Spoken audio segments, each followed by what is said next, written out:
ad-dawa.tv দুনিয়া ও আখিরাতের কল্যাণে। জন্মবার্ষিকী পালন, মৃত্যুবার্ষিকী পালন, এই ব্যাপারে ইসলাম কি বলছে? বিসমিল্লাহ, আলহামদুলিল্লাহ, ওয়াসসালাতু ওয়াসসালামু আলা রাসূলিল্লাহ, বা'দ। ইসলাম কোনো দিবস পালনে বিশ্বাসী নয়। যে জন্মবার্ষিকী, মৃত্যুবার্ষিকী, কেউ মরে গেছে তারও জন্মবার্ষিকী পালন হয়। 90 বছর, 85 বছর, তারও জন্মবার্ষিকী পালন হয়।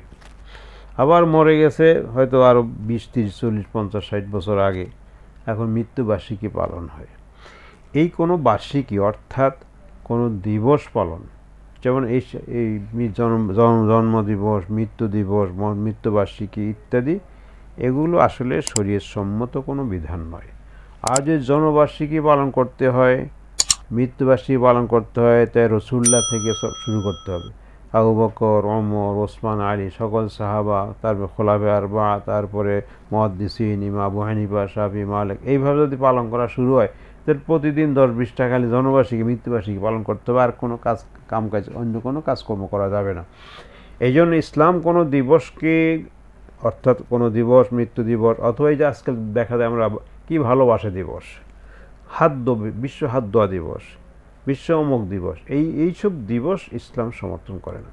আর জন্মবার্ষিকী বা মৃত্যুবার্ষিকী বা জন্মদিবস, মৃত্যু দিবস, এগুলো খ্রিস্টান কালচার, খ্রিস্টান থেকে এগুলো এসেছে এবং সেটা আমরা এখন অনুসরণ করছি, আমরা পালন করতেছি।